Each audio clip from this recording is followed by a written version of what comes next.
कहते हैं कि माँ अपने बच्चे को सक्षम बनाने के लिए सारे गुण भरती है और ऐसा ही कुछ एक बच्चे की माँ ने अपने घर में खेती किसानी से जुड़े औजारों और ट्रैक्टर से दूर रखकर उसे शिक्षा को पहली पसंद बनाने के लिए जागरूक किया है।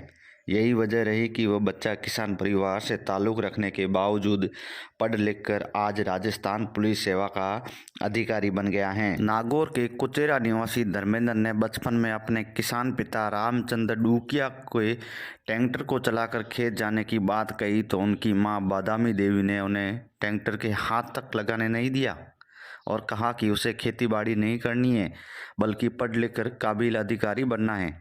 धर्मेंद्र को उनकी मां ने खेती बाड़ी की बातों और उनके उपकरणों और औजारों से हमेशा दूर रखा और यही वजह रही कि कुचेरा में अपनी प्रारंभिक शिक्षा के बाद उन्होंने जयपुर से स्नातक की पढ़ाई पूरी की और साल 2017 में पहले ही प्रयास में 56वीं रैंक से राजस्थान पुलिस सेवा के अधिकारी बन गए हैं। उनकी मंशा यही थी कि जैसे ग्रामीण परिवेश में होता है कि आप जैसे जैसे हाथ बटाना शुरू कर देते हैं तो कहीं ना कहीं घर वालों की एक वो हो जाती है कि अब तो ये काम करना शुरू कर दिया है इसने या इसका खुद का इंटरेस्ट हो सकता है।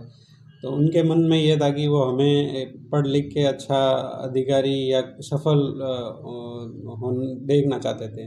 और उन्होंने अपने जीवन में जो परिस्थितियां देखी, जो मुश्किलें देखी, कहीं ना कहीं उनसे हमें बचाना चाहते थे। उसी कारण से उन्होंने कहा कि भाई खेती में और ट्रैक्टर चलाने में और खेती में आप कम से कम योगदान दो अपने करियर पे। उनका ये था कि जैसे अगर मेरे फादर ट्रैक्टर चलाते थे तो उनका ये था कि जैसे ही हाथ बटाना शुरू करेंगे तो कहीं ना कहीं ये है कि फादर ये नहीं सोचे कि अब सारा मिल गया है तो ये संभाल लेंगे आगे। वो चाहते थे कि खेती के कार्य में मैंने लग रख के राजकीय सेवा में जाऊँ या अच्छा अधिकारी बनूँ। घर वालों के संघर्ष की बात करें तो कहीं न कहीं संसाधनों की कमी होना, वैसे मैं मानता हूँ कि कहीं न कहीं मेरे सफलता में योगदान ही दिया है। क्योंकि विद्यार्थी के जीवन में जितने संसाधन कम होते हैं उतना ही ये है कि दूसरे रास्ते उसको बंद दिखते हैं तो वो फोकस कर पाता है उन्हीं चीज़ों पे। तो संघर्ष खूब रहा। फाइनेंशियली ऐसा कोई वो नहीं है कि बहुत ज़्यादा स्ट्रॉन्ग मेरी फैमिली थी। तो लिमिटेड संसाधन होते हुए, लिमिटेड चीज़ें होते हुए फोकस्ड रहा मैं चीज़ों में। परिवार का सहयोग अच्छा मिला। सारे सिलेक्शन होते गए, साथ में जॉब एक हाथ में रही और तैयारी एक हाथ में चलती रही। यूपीएससी के अटेम्प्ट्स दिए 2-3, जिनमें सिलेक्शन नहीं हो पाया, इधर स्टेट सर्विस में हो गया।